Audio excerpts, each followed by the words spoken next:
This is CGTN, China Global Television Network.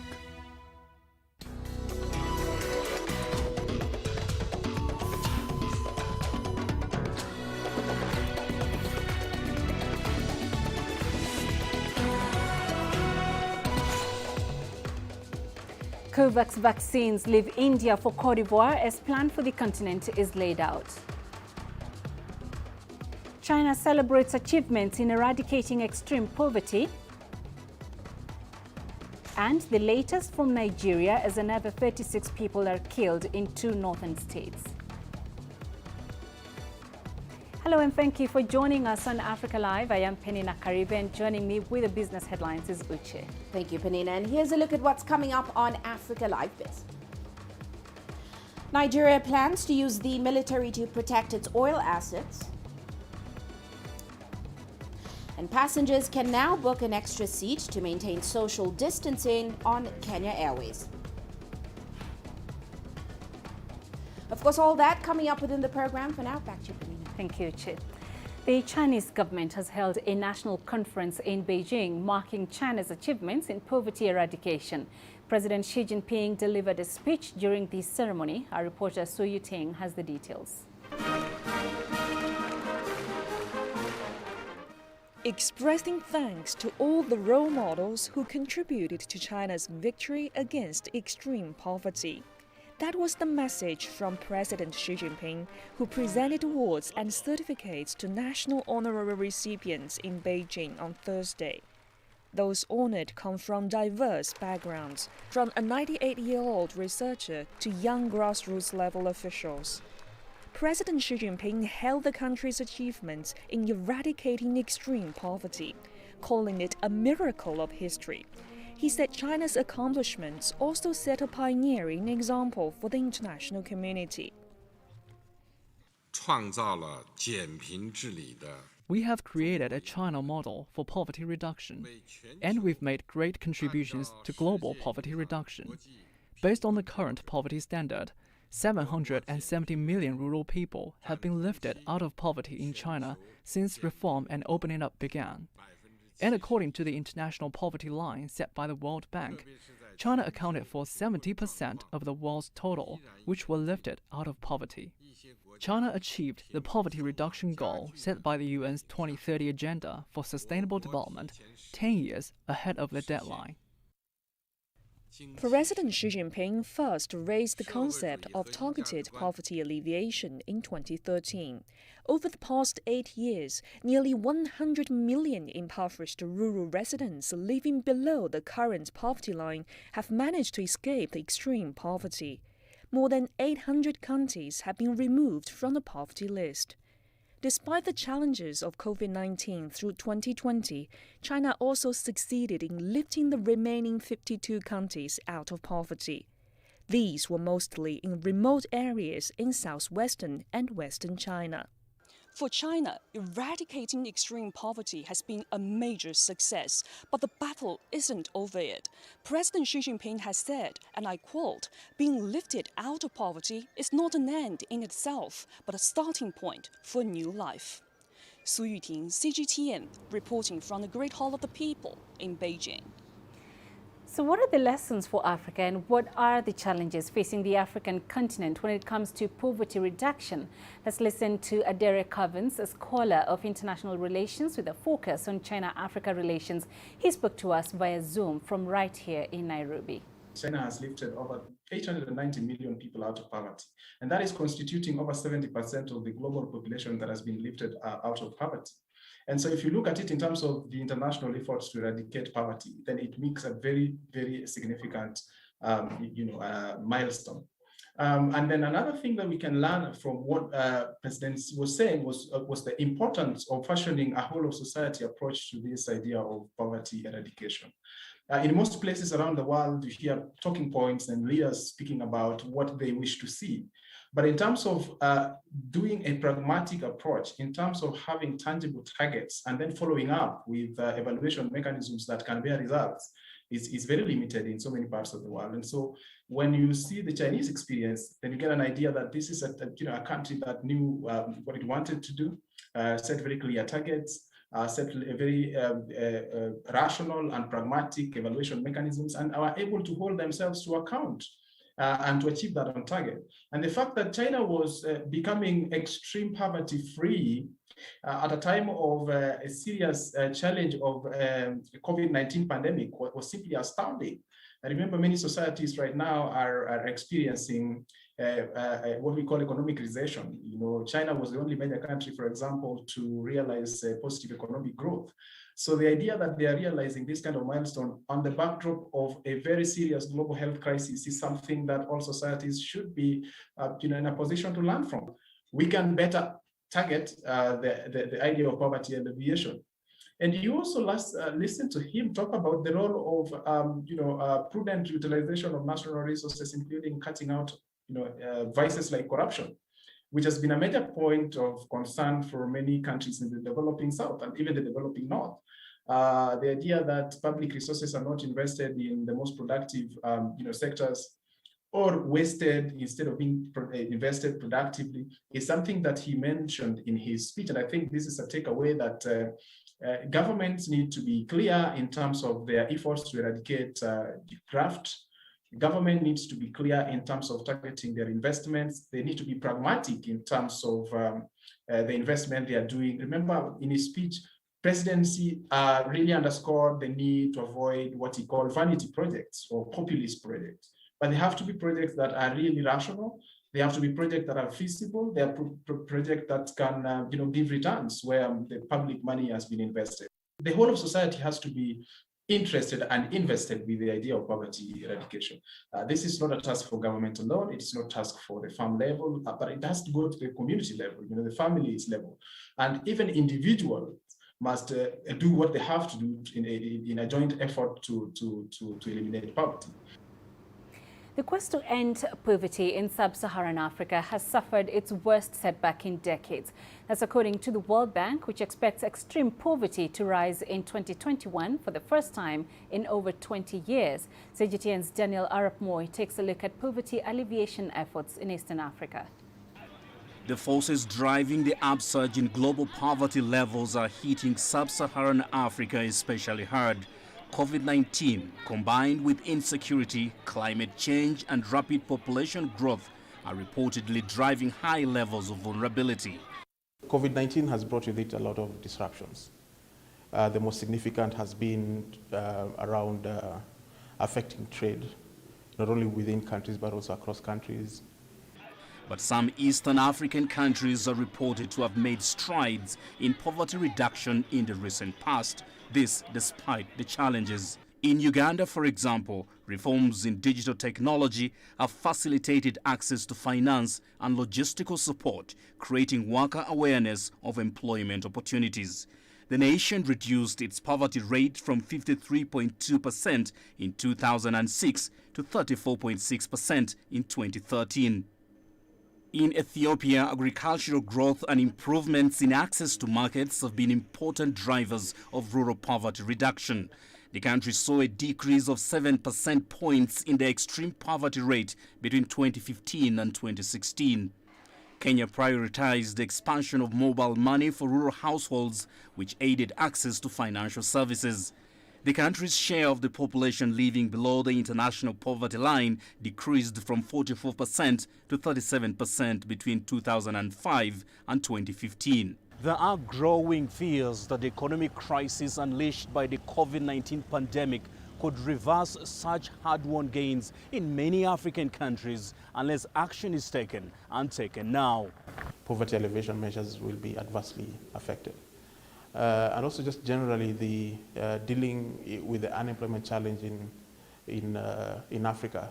According to the World Bank report, Poverty and Shared Prosperity 2020, Sub-Saharan Africa will be severely affected in 2021, with 26 to 40 million more of its people falling into extreme poverty. Daniel Arap Moy, CGTN, Nairobi, Kenya. In Nigeria, gunmen have killed 36 people in 2 separate attacks in Nigeria's Kaduna and Katsina states. The violence comes just one day after suspected Boko Haram militants fired rocket-propelled grenades on residential areas in the country's north. At least 10 people were killed in the Tuesday attack in Borno State. Authorities say explosive devices also knocked out power and water in the city of Maiduguri. The Nigerian government says it's intensifying efforts to improve security in the country, especially in the north, as Philly Haza reports. Cote d'Ivoire is set to become the second African country after Ghana to receive vaccines from the global COVAX scheme. The shipment is part of an initial tranche of deliveries bound for several low and middle-income countries. The vaccines destined for Cote d'Ivoire are from the Serum Institute of India and are expected to arrive in the country on Friday. This paves way for poorer countries to catch up with inoculation drives already underway in wealthier countries. COVAX aims to deliver at least 2 billion vaccine doses globally by the end of the year. Ghanaian President Nana Addo will be the first to be inoculated against COVID-19 in his country. Presidential advisor on health Anthony Nsia Asare said this will be done ahead of the mass vaccination on March 2nd to assure Ghanaians it is safe. The country received the first shipment of 600,000 doses of AstraZeneca vaccines on Wednesday. The vaccines made by the Serum Institute of India was the first consignment distributed through the COVAX facility. A short while ago, we spoke to Nana Addo from the World Health Organization. He is the team leader of the Vaccine Preventable Diseases Program in West Africa. He started by telling us who is getting the COVAX facilitated vaccines next and how they determine how many doses each country gets. We've developed what we call national deployment and vaccination plans, which they submitted to partners led by WHO to review these plans. And these plans were approved by an independent regional review committee.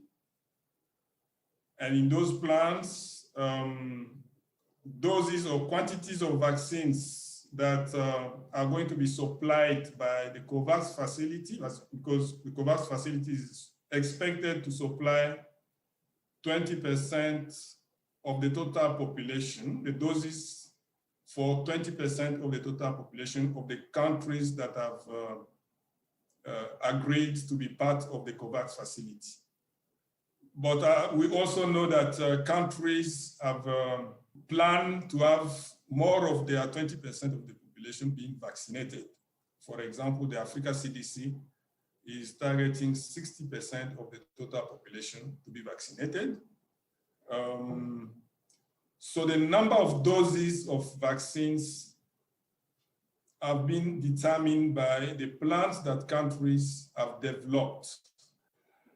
Now, we have a number of vaccines that are undergoing evaluation by the experts, the pre-qualification team that is set by WHO to meet the standards of vaccines. And for COVAX vaccines, there are still some number of vaccines that are going to be considered until they got the WHO emergency use listing up. You're watching Africa Live. Let's take a quick break. Coming up, we check progress after South Africa joins the search for a new gonorrhea treatment. And driving changes in perception, we feature a woman braving the taxi business in Somalia.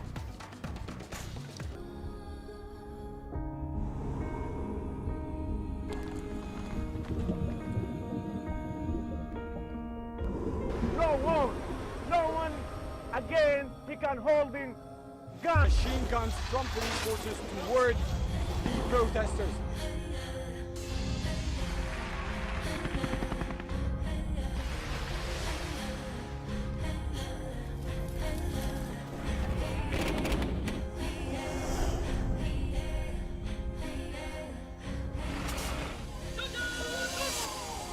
Were you worried about your life at that particular time? Not at all. What is your assessment of the state of the continent today? Africa has the potential to power itself. Excuse me.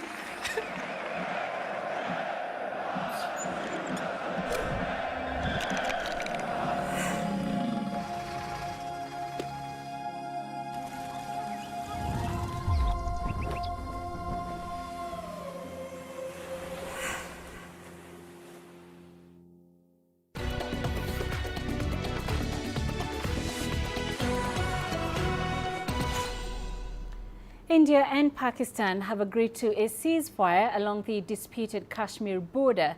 In a joint statement, the militaries of both countries said they have held productive talks and agreed to reduce tensions along the line of control, once called the most dangerous place on earth. The nuclear-armed neighbors signed a ceasefire agreement along the disputed border in the Kashmir region in 2003, but the truce has frayed in recent years. Officials say the truce is partly aimed at easing the fraught situation for civilians living along the border who are regularly caught in the crossfire. Uganda says the United States cannot lecture it on democracy. The response comes after U.S. State Department spokesperson said the Biden administration was considering holding some individuals accountable for their involvement in alleged human rights violations during Uganda's recent elections. Isabel Nakiria reports. The United States has called for investigations into incidents of violence during Uganda's elections. The Biden administration warns it could take measures against those responsible. However, Uganda's government says America should first fix its electoral process before trying to intervene in elections in African countries, citing the Capitol riots in Washington. We call on Ugandans to read between the lines the advice and lectures being dished out by the American ambassador, by the Europeans, because the European Union observed that election. And so I think really they have now lost the high moral ground to give anybody lectures. Uganda's 14th January elections were marred with violence and alleged irregularities.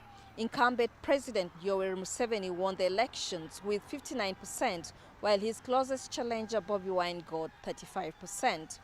Mr. Wine challenged the elections in court, but later withdrew his petition citing unfair hearing by the courts. Wine has also petitioned the UN for human rights violations against several of his supporters. Uganda says the US should provide proof of allegations of violence against opposition politicians. Isabel Nakiria, CGTN, Kampala, Uganda. The government of the Democratic Republic of Congo has prohibited foreign diplomats from traveling outside the capital, Kinshasa, without advance notice. The decision was made after the killing of the Italian ambassador, his bodyguard and driver in the eastern part of the country. CGTN's Chris Ochamringa has more from Kinshasa. The decision follows a security meeting between the DRC President Felix Tshisekedi, the country's security officials and foreign minister. Under the new directive, ambassadors and heads of diplomatic missions are not allowed to leave Kinshasa without informing the head of the foreign ministry. The foreign envoys will also have to report to the authorities in the areas they visit before making field trips. The move follows the killing of the Italian ambassador Luca Attanasio and 2 others in an attack on a World Food Programme convoy near the eastern city of Goma. The DRC government has sent security officials to the area to investigate the incident. Authorities say they will do everything within their power to find the ambassador's killers. Several rebel groups in eastern DRC have been killing civilians over the past 2 decades. The UN says the illegal exploitation of minerals in eastern DRC has fueled conflict in the region. Chris Ochamringa, CGTN, Kinshasa, Democratic Republic of Congo. The United Nations Refugee Agency says that South Sudanese returnees are now facing food insecurity because their livelihoods were destroyed during war. According to the agency, 360,000 people have voluntarily gone back home since the formation of the new unity government began in the country last year. CGTN's Patrick Oyet reports. The UNHCR says the returnees mainly come from South Sudan's neighboring countries such as Sudan, Uganda, Ethiopia and Kenya. Many are coming back to find their houses destroyed by the 6 years of civil war. The UNHCR says it needs more funds to build livelihoods for the returnees. The UN Refugee Agency says it also faces a challenge of how to ensure the spread of the coronavirus is controlled among the refugees and the returnees. China is donating $2 million to UNHCR in South Sudan, Tanzania and Kenya to respond to the threat posed by the virus. Through China's assistance, we at UNHCR have been able to ensure that refugees and others have been provided with face masks, that we have isolation units in the hospitals, and that we are also able to sensitize the populations on sanitary measures. Flooding and locusts in parts of the country destroyed crops that some of the returnees planted.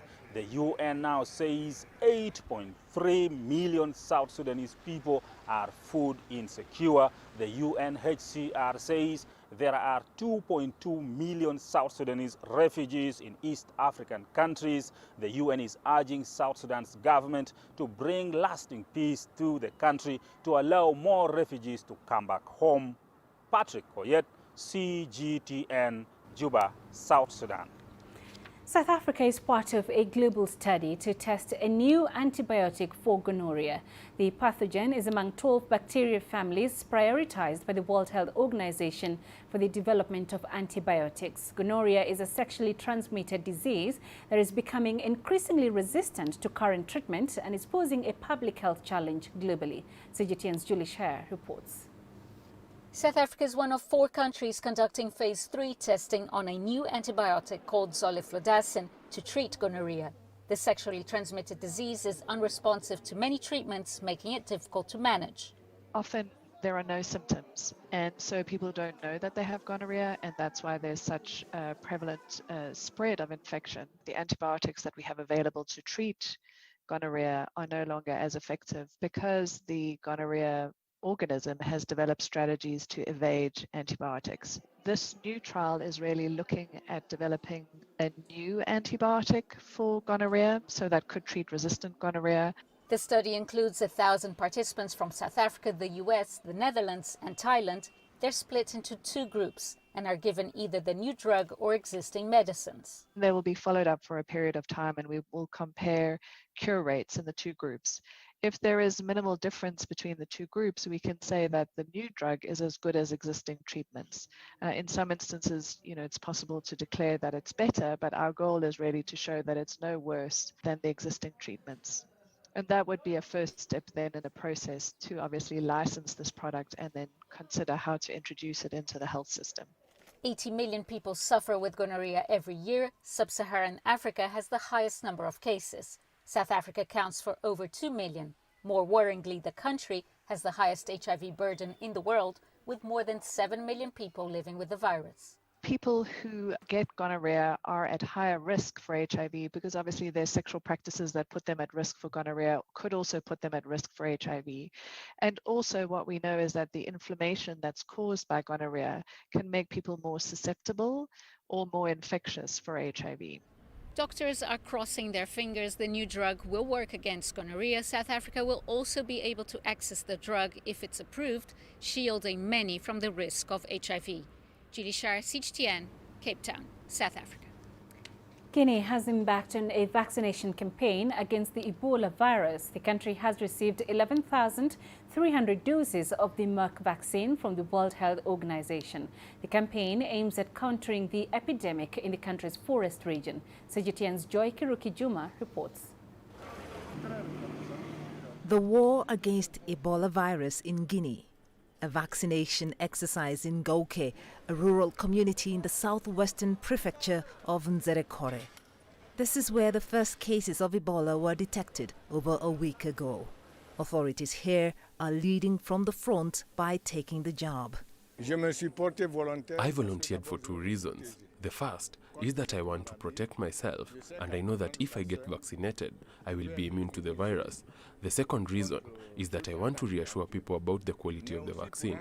It's a good vaccine, so they shouldn't have any doubts about it. Guinean health authorities hope to eradicate the epidemic within 6 weeks. Strategies are already in place to ensure the success of the vaccination campaign.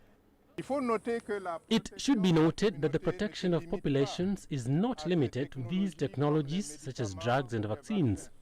Hygiene and universal measures such as hand washing and avoiding certain contacts in the community can protect everyone. We must also do this in our socio-cultural practices such as funerals and ceremonies. It is important that we adopt the barrier measures that are recommended by the authorities and that clusters are given special attention to stop the epidemic. In practical terms, this will involve demarcating all the areas to be vaccinated, sensitizing all the households to be vaccinated, identifying potential targets to be vaccinated, vaccinating 100% of the targets, treating 100% of any allergic reactions that may occur, and providing food assistance to the households to be vaccinated. To date, Guinea has recorded 5 Ebola-related deaths. Studies are currently underway to identify the strain of the Ebola virus. Joy Kiruki Juma, CGTN. Taxi driving in Somalia's capital, Mogadishu, is not only typically reserved for men, but can also be dangerous in a city where militants regularly carry out attacks. However, a young Somali woman has defied odds by becoming one of the few female taxi drivers in the capital. Asha Mohammed hopes to challenge stereotypes and contribute to changing the minds of her countrymen about the role of women. Asha Mohammed crisscrosses Somalia's capital, Mogadishu, ferrying clients to their destinations. She's been a taxi driver for the past 1 year. Her career choice was driven by passion, but also necessity after she divorced her husband. With earnings of up to $40 a day, she can comfortably take care of her 2 children and mother. When I was little, I was passionate about cars. I wanted to become a pilot one day. I didn't think of becoming a taxi driver in the beginning, but when the taxi company Recab was started last year, I decided to join them, especially because there weren't any women drivers at the time. I saw an opportunity. The 19-year-old driver says clients are often caught off guard when they climb into a taxi and see a woman behind the steering wheel. This narrative is slowly changing. Some now prefer female taxi drivers, saying they drive safely and arrive on time. However, only 3 of Recab's 2,000 taxis in Mogadishu are driven by women. The number of women taxi drivers was very low because of safety concerns. But since we launched the company, we are recruiting more women. Women rights in Somalia are still low on the country's list of priorities. A 2012 report showed Somalia among the bottom 4 on a United Nations Gender Equality Index. The report said Somali girls are given away in marriage very young, and violence against girls and women is widespread. As Asha moves around the streets, she hopes she can break down barriers. Chao Mohono, CGTN. Let's now cross over to Uche for the day's business news. Thank you, Peninah. And coming up on Africa Live Biz. Nigeria plans to use the military to protect its oil assets. And passengers can now book an extra seat to maintain social distancing on Kenya Airways.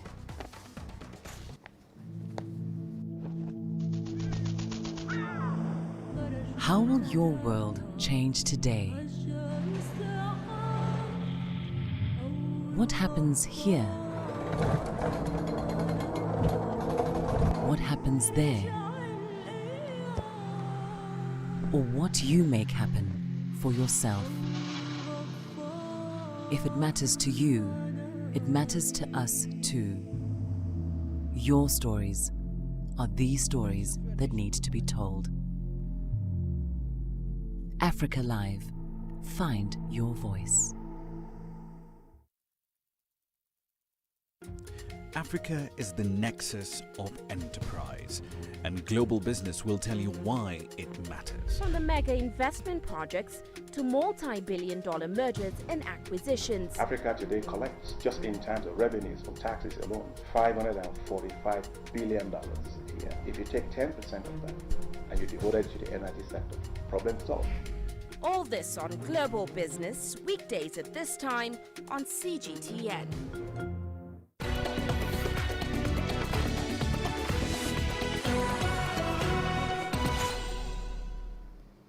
Well, let's start off in Nigeria. The country plans to use military services to protect its oil and gas infrastructure. The decision follows an increase in daily losses from theft and vandalism. Now, the Nigerian National Petroleum Corporation says the country is losing an estimated 200,000 barrels of crude on a daily basis. Crude exports in Nigeria account for about 90% of foreign exchange earnings and about 50% of government revenue. Now, disruption to oil flow is also regular due to sabotage and theft along exposed pipelines in the Niger River Delta, through which most of the country's crude is pumped. Meanwhile, Nigeria is also targeting to increase its tax revenue to 15% of GDP by 2023. That's up from the current 6%. The government is banking on a new Finance Act and tax reforms in order to achieve this goal. The outbreak of coronavirus combined with low oil prices have depleted government revenues and raised its debt levels. Here's CGTN's Deji Badmus reporting. Oil revenue essentially drives the Nigerian economy. And anytime the price of the commodity drops in the global market, Africa's largest economy catches severe cold. The government now says it is determined to fix the problem, fully diversify the country's revenue stream. Late last year, President Muhammadu Buhari signed a new finance bill into law, hoping that that would help address the country's revenue challenge. We have over 100 different amendments in the Finance Act 2020, amending like 14 different laws, including those that have to do with tax, fiscal responsibility, and public procurement.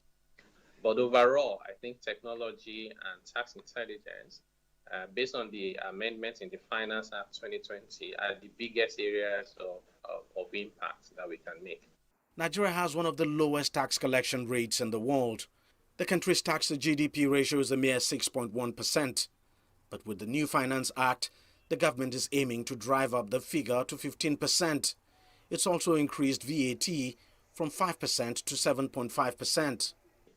It will require a lot of connected efforts and collaboration by all levels of government, states, federal, local government, bearing in mind that our tax-to-GDP ratio is not just about the revenue collected at the center alone. It would also require harmony, if I may put it that way, between tax policy, tax legislation, as well as administration. But at the center of all of these are the core issues of why is it that Nigerians don't pay taxes. The government is hoping to use technology to increase the level of tax compliance in the country. The Finance Act empowers the tax authorities to connect all business premises in the country to a central server from where all their transactions will be monitored to ensure the right taxes are paid. But a number of businesses have been resisting the move, and tax evasion is still an issue. At the heart of it is the low tax morale, and that low tax morale is driven by the lack of trust in government. One big way to address the deficit in trust is more transparency.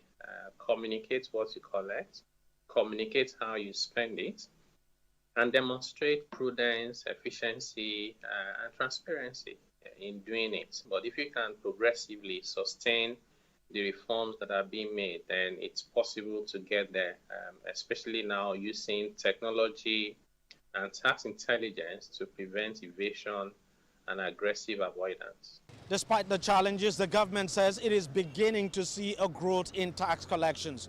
But its goal of driving up tax revenue to 15% of GDP by 2023 might be a hard target, as businesses in the country are still reeling from the effects of the COVID-19 pandemic.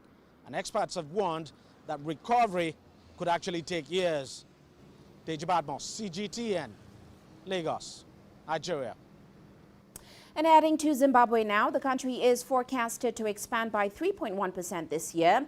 That, of course, is far below the 7.4% earlier projected by the Ministry of Finance and Economic Development. Now, this is largely attributed to the impact of the coronavirus pandemic, as well as subdued performance from minerals and limited financial reserves. In its Zimbabwe 2021 Economic Outlook report, Morgan and Company say the resurgence of COVID-19, which has seen most companies closing or reducing business hours, will affect economic growth. Limited social safety nets and commodity-driven economy are just some of the factors that could also lead to subdued growth. And on to aviation now. Kenya Airways has launched a new seating product for passengers who are concerned about their safety while traveling during the COVID-19 pandemic. Now, the service is called Economy Max and allows travelers to book an extra seat or row on the airline for social distancing. They can do so between 48 hours and 3 hours of traveling. The product is the first of its kind in Africa since resuming flights in August after the aviation sector came to a near halt to contain the spread of the coronavirus. Let's move on now. The U.S. is taking a hard look at its supply chains. The COVID-19 pandemic and trade disputes have cut imports of some critical components. The new administration has put a high priority on solving that problem, and President Joe Biden has now signed an executive order to review the country's supply chains, including looking at imports from China. Well, Nathan King reports from Washington.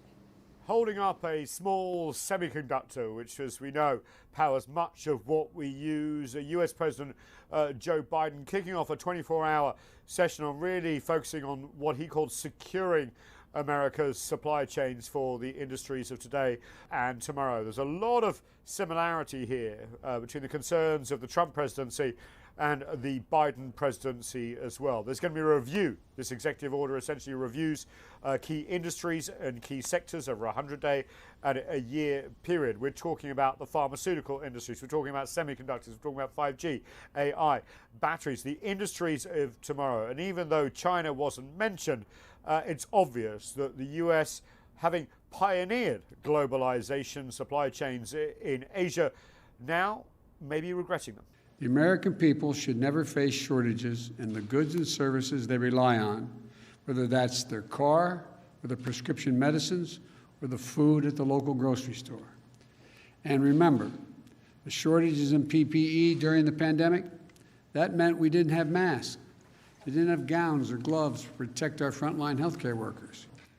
That should have never happened, and this will never happen again in the United States, period. Executive orders don't change much, as we knew from the Trump administration, but there is legislation also underway in the US Congress that would basically incentivize the industries of tomorrow to be manufactured here in the US. Particular concern of the defense industry, of course, when it comes to rare earth metals.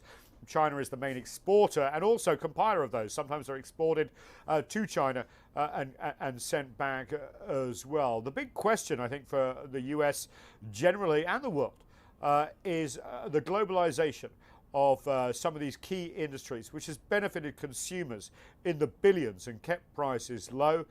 Can you really opt out of it, or can you try and cooperate around the world? Remember, the US still has tariffs imposed against China, still isn't part of the Trans-Pacific Partnership, has not joined multilateral trade deals. We'll see if the Biden administration is any different. Nathan King, CGTN at the White House. Meanwhile, Australia's parliament has passed a new law aimed at forcing tech giants Google and Facebook to pay Australian media companies for content used on their platforms. Now, the new legislation is part of reforms that could be replicated in other nations. Australia is the first country where a government arbitrator will decide the price to be paid by the tech giants, and that's if commercial negotiations with local news outlets fail. The legislation progress has been closely watched around the world as countries including Canada and Britain consider similar steps to rein in the dominant tech platforms. Clearly, the larger media companies will be the initial beneficiaries of negotiations to effectively avoid the arbitration provisions in the code. time will tell whether smaller players get access to significant funds. The legislation recognises a media organisation with a 150k a year turnover. So one of the real tests on how this code works will be the degree to which those smaller players are given the same sort of support as the larger players.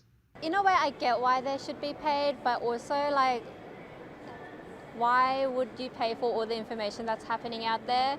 Like, we do need to know what's going on, and like, if they're getting paid, it might be limiting us because they don't want to pay as much. So I don't think they should. Yeah, because the news should be public.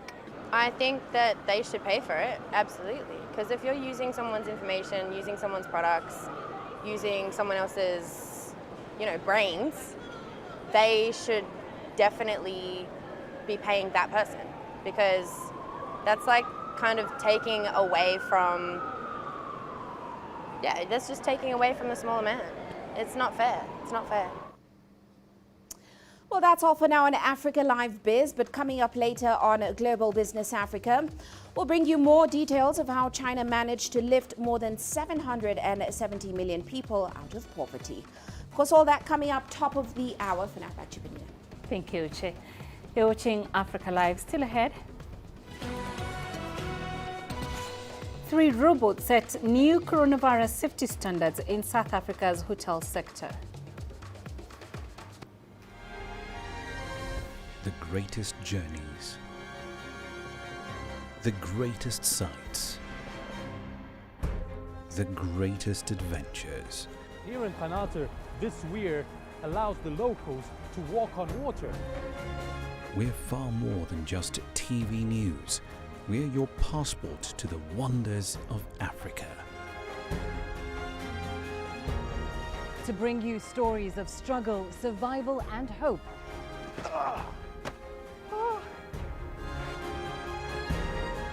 So let's explore.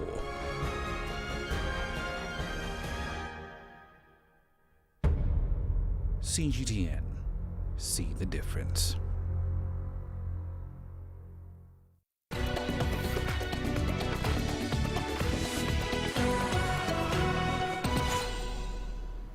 To South Africa, and staff at Hotel Sky in Johannesburg's wealthy Sandton district adhere to strict COVID-19 protocols, including wearing masks and physical distancing.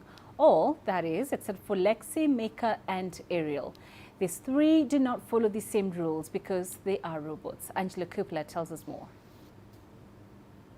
The hotel, which launched last year, is the first in Africa to use automated attendance. It's also one of the only few hotels that have begun operating in the middle of a pandemic.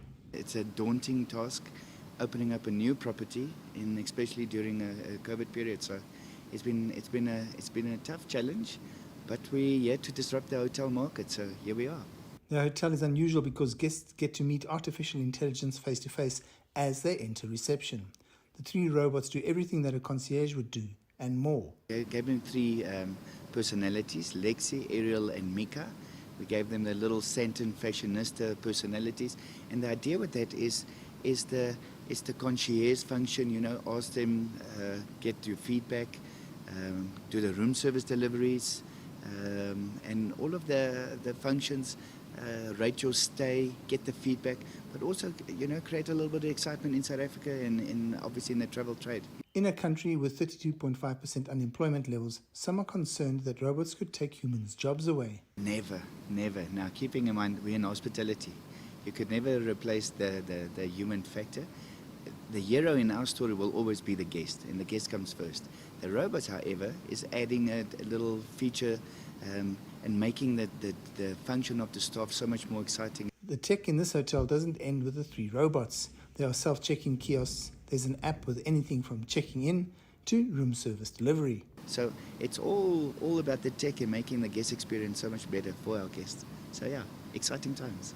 There have been questions about whether robots are going to take the place of human beings. That's not the case in the hospitality sector, but my job might be in jeopardy.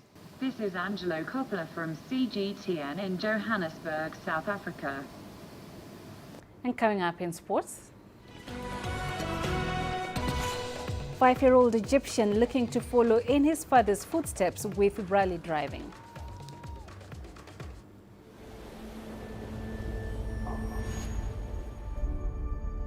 How would you create your legend? On the fields, on the tracks, in the arenas of Africa. Were you born to be a player? Could this moment be yours?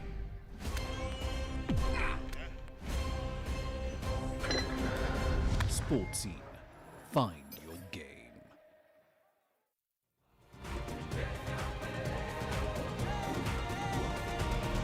Africa Live. Find your voice.